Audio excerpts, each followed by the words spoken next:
Awareness kabayan. Basahin mo ng maayos. Yan.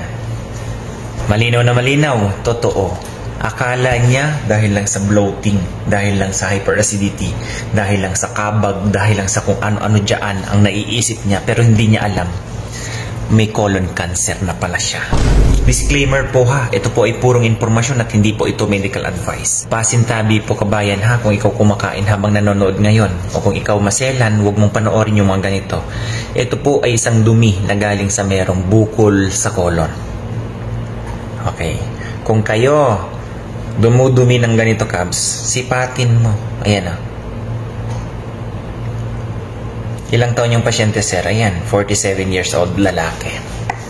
Si sir, hinatid ang kanyang specimen. Sabi ko, antayin mo na lang. Kasi alam ko may problema ang kanyang specimen, Kabs.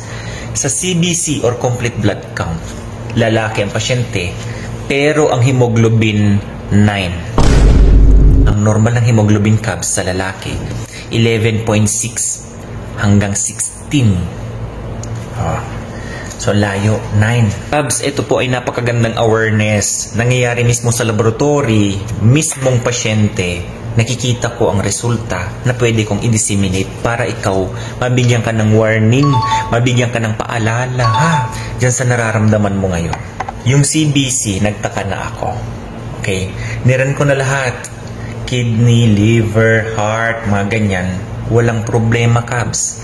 Pagdating sa dumi, pagdating sa fecal occult blood, lahat positive na yan. Ngayon yung pasyente, sabi niya sa akin, sir, alam mo ba, nag-open na siya. Siyempre, ang lolo mong panot, hindi mapakalian. Ang dami kong iniisip habang pinaprocess ko ang kanyang specimen.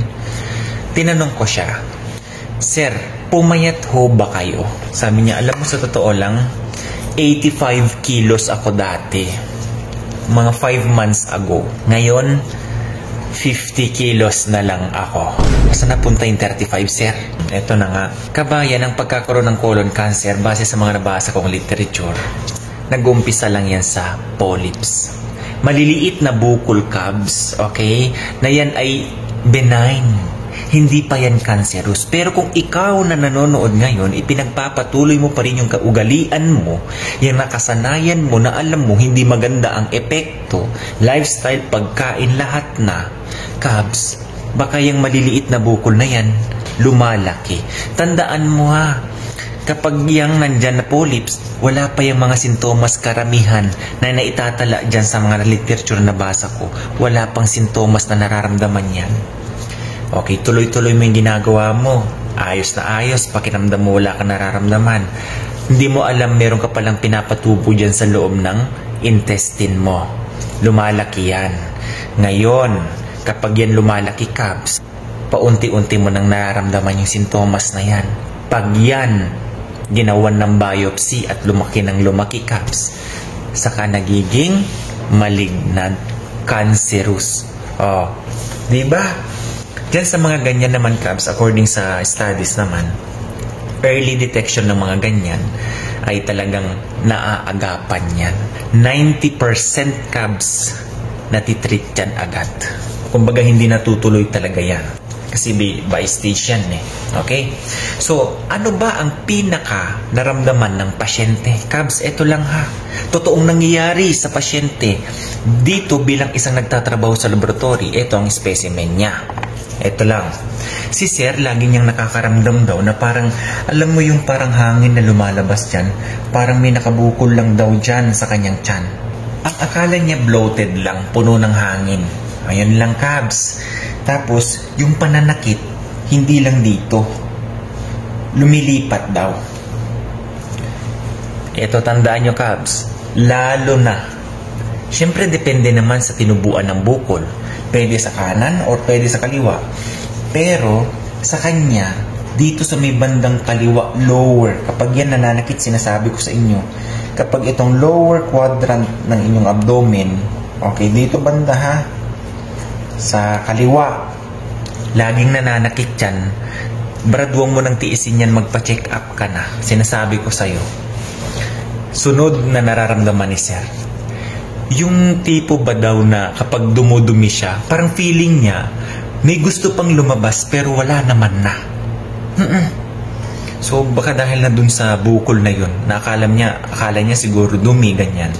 Ito pa, sunod-sunod Cubs na araw na siya ay nagdadayariya. Gaya nito. Pang-apat na araw na daw na ganito. And then, biglang nagko-constipate ng ilang araw. O Cubs, pag mga ganyan, paiba-iba, magpa-check na kayo. Itong pasyente, alam mo yung pinagpapawisan sa gabi lagi daw. Yan ang mga pakiramdam na alam mong hindi na normal. Ito ang pinakaano.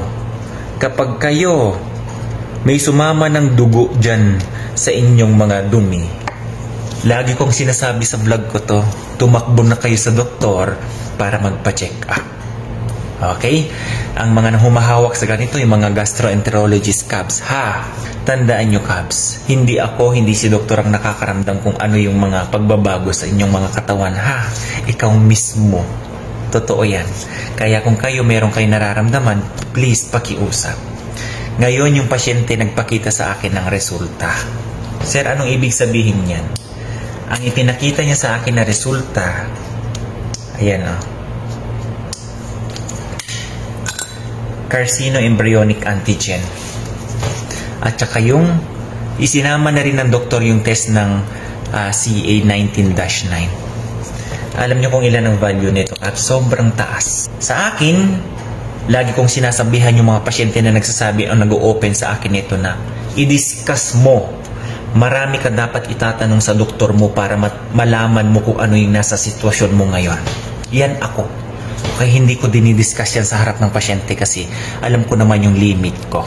Pero sila, napakaraming information which is good sa akin para maibigay ko sa inyo bilang isang awareness. Kaya kung kayo Cubs, sa pakiramdam nyo na medyo nananakit dyan, akala mo bloated lang, akala mo kung ganito na, magpa-check na.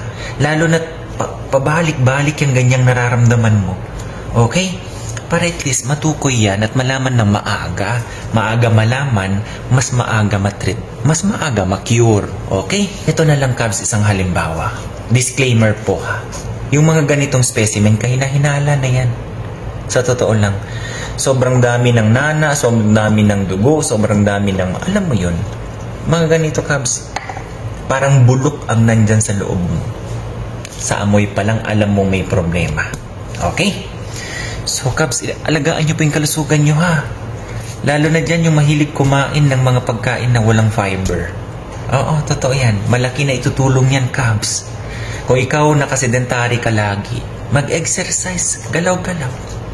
Ang gagawin mo dyan, pinaka-the best, lifestyle modification. Lifestyle changes. Lalo na kung ikaw, meron sa family nyo or sa DNA nyo ang may cancer. Alagaan nyo po yung kalusugan nyo, ha? Ang sarap mabuhay, Cubs. Kahit konti lang yung datong, na-e-enjoy natin yan, Cubs. Okay? God bless everyone. Bye-bye.